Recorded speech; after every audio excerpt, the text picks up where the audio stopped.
اعوذ باللہ من الشیطان الرجیم بسم اللہ الرحمن الرحیم یا اہل الکتاب لا تغلوا فی دینکم ولا تقولوا علی اللہ الا الحق انما المسیح عیسی ابن مریم رسول اللہ وکلماتہ القاها الی مریم وروح منہ فآمنوا باللہ ورسلہ ولا تقولوا ثلاثة انتهوا خيرا لكم انما الله اله واحد سبحانه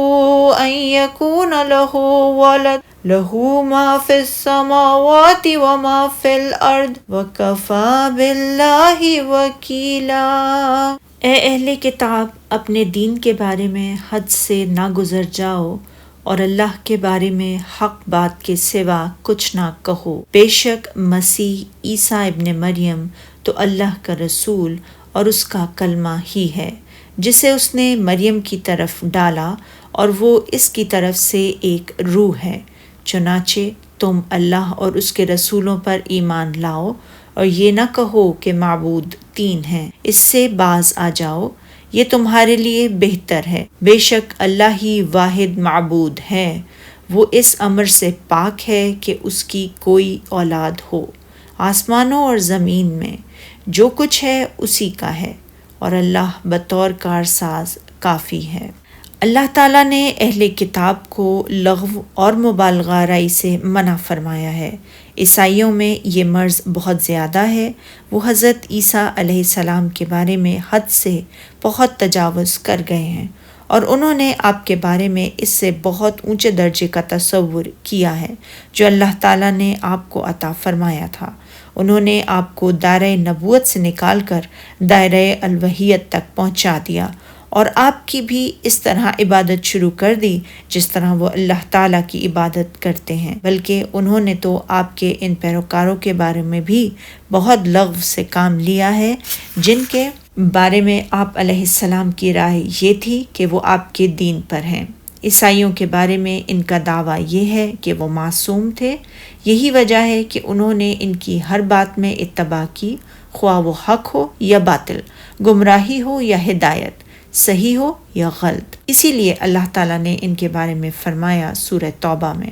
انہوں نے اپنے علماء اور مشائخ کو اللہ کے سوا رب بنا لیا۔ امام احمد نے حضرت ابن عباس رضی اللہ تعالیٰ عنہ کی حضرت عمر رضی اللہ تعالیٰ عنہ سے روایت کو بیان کیا۔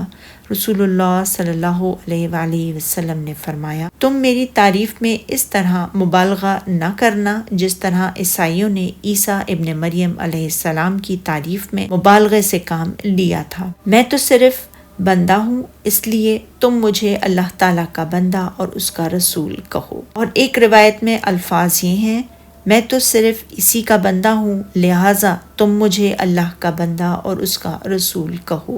امام احمد نے حضرت انس بن مالک سے مروی حدیث کو بیان فرمایا، ایک شخص نے کہا، اے محمد صلی اللہ علیہ وآلہ وسلم، اے ہمارے سردار، ہمارے سردار کے صاحبزادے،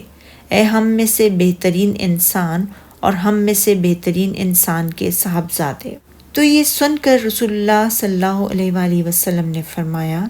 اے لوگو، اپنی گفتگو میں تقوی اختیار کرو، کہیں شیطان تمہارے دل و دماغ پر چھا نہ جائے۔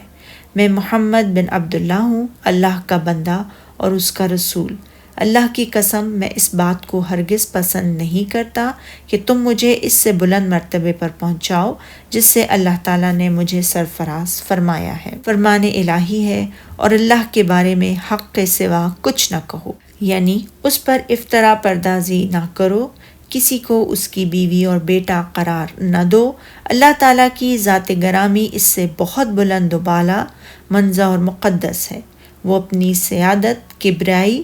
عظمت اور وحد اللہ شریک، اس کے سوا نہ کوئی معبود ہے اور نہ رب، اس لیے اس نے فرمایا، مسیح یعنی مریم کے بیٹے عیسیٰ علیہ السلام اللہ کے رسول اور اس کا کلمہ ہے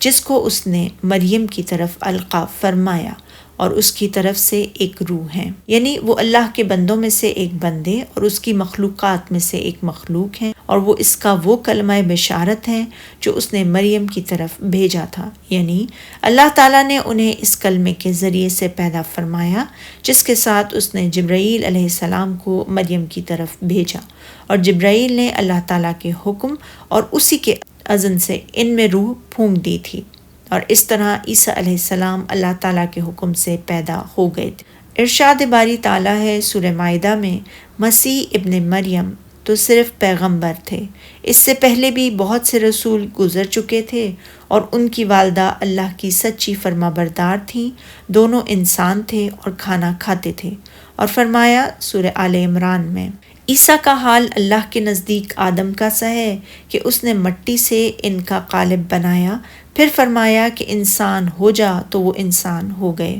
اور فرمایا سورہ انبیاء میں، مریم کو بھی یاد کرو جنہوں نے اپنی عفت کو محفوظ رکھا تو ہم نے ان میں اپنی روح پھونک دی، اور ان کو اور ان کے بیٹے کو اہل عالم کے لیے نشانی بنا دیا۔ اور فرمایا سورہ تحریم میں، اور عمران کی بیٹی مریم علیہ السلام کی مثال جنہوں نے اپنی شرمگاہ کو محفوظ رکھا۔ اللہ تعالیٰ نے حضرت مسیح علیہ السلام کے بارے میں فرمایا ہے سورہ زخرف میں، وہ تو ہمارے ایسے بندے ہیں جن پر ہم نے فضل کیا۔ امام بخاری رحمۃ اللہ علیہ نے حضرت عبادہ بن صامت کی روایت کو بیان کیا کہ رسول اللہ صلی اللہ علیہ وآلہ وسلم نے فرمایا، جو شخص اس بات کی گواہی دے کہ اللہ کے سوا کوئی معبود نہیں، وہ واحد ہے، اس کا کوئی شریک نہیں، اور محمد صلی اللہ علیہ وآلہ وسلم اس کے بندے اور رسول ہیں، اور عیسیٰ اللہ کے بندے رسول ہیں، اور اس کا وہ کلمہ ہے جو اس نے مریم کی طرف بھیجا تھا، اور اس کی طرف سے ایک روح ہے، اور جنت حق ہے اور جہنم بھی حق ہے، اللہ تعالیٰ اسے جنت میں داخل فرما دے گا خواہ وہ کیسا ہی عمل کرتا ہو۔ اور ایک روایت میں الفاظ کا اضافہ یہ ہے کہ اللہ تعالیٰ جنت کے 8 دروازوں میں سے جس سے وہ چاہے اس کو داخل فرما دے گا۔ اور اللہ تعالیٰ نے فرمایا سورہ جاسیہ میں، اور جو کچھ آسمانوں میں ہے اور جو کچھ زمین میں ہے سب کو اس نے اپنی طرف سے تمہارے کام میں لگا دیا، یعنی یہ سب کچھ اسی کا پیدا کیا ہوا ہے اور اسی کی طرف سے ہے۔ اور ارشاد باری تعالیٰ ہے، تو اللہ اور اس کے رسولوں پر ایمان لاؤ، یعنی اس بات پر ایمان لاؤ کہ اللہ تعالیٰ بالکل اکیلا، یکتا اور لاثانی ہے، اس کا نہ کوئی بیٹا ہے اور نہ بیوی، اور خوب جان لو، مان لو کہ حضرت عیسیٰ علیہ السلام اللہ کے بندے اور اس کے رسول ہیں۔ اسی لیے تو اللہ تعالیٰ نے فرمایا، اور یہ نہ کہو کہ اللہ 3 ہے، یعنی عیسیٰ اور ان کی والدہ کو اللہ کے شریک نہ بناؤ۔ اللہ تعالیٰ کی ذات پاک اس سے بہت بلند اور عرفہ و اعلیٰ ہے۔ یہ آیت کریمہ ایسے ہے جیسے سورہ مائدہ میں اللہ تعالیٰ نے فرمایا، تحقیق وہ لوگ بھی کافر ہیں جو اس بات کے قائل ہیں کہ اللہ 3 میں سے تیسرا ہے، حالانکہ اس معبود یکتا کے سوا کوئی عبادت کے لائق نہیں۔ اور فرمایا سورہ مائدہ میں، اور اس وقت کو بھی یاد رکھو جب اللہ فرمائے گا، اے عیسیٰ ابن مریم، کیا تم نے لوگوں سے کہا تھا کہ اللہ کے سوا مجھے اور میری والدہ کو معبود بنا لو؟ اور سورہ مائدہ میں فرمایا، وہ لوگ بلا شبہ کافر ہیں جو کہتے ہیں کہ مسیح ابن مریم ہی اللہ ہیں۔ اللہ تعالیٰ نے فرمایا، اس اعتقاد سے باز آؤ کہ یہ تمہارے حق میں بہتر ہے، اللہ ہی معبود واحد ہے، وہ اس سے پاک ہے کہ اس کی اولاد ہو، جو کچھ آسمانوں میں اور جو کچھ زمین میں ہے سب اسی کا ہے، اور اللہ ہی کارساز کافی ہے، یعنی سب کچھ اسی کی ملکیت اور اسی کی مخلوق ہے۔ آسمان اور زمین میں جو کچھ بھی ہے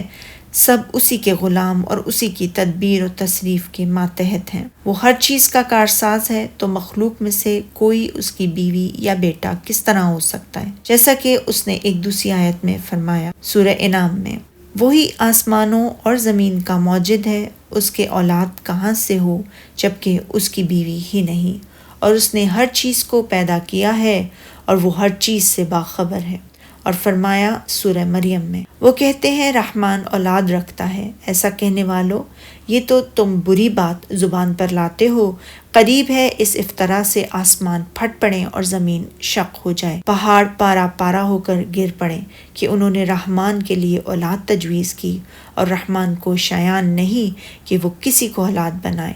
تمام شخص جو آسمانوں اور زمین میں ہیں سب رحمان کے روبرو بندے ہو کر آئیں گے۔ اس نے ان سب کو اپنے علم سے گھیر رکھا اور ایک ایک کو شمار کر رکھا ہے، اور سب قیامت کے دن اس کے سامنے اکیلے اکیلے حاضر ہوں گے۔ سبحانک اللہم و بحمدک، اشہد ان لا الہ الا انت، استغفرک و اتوب الیک۔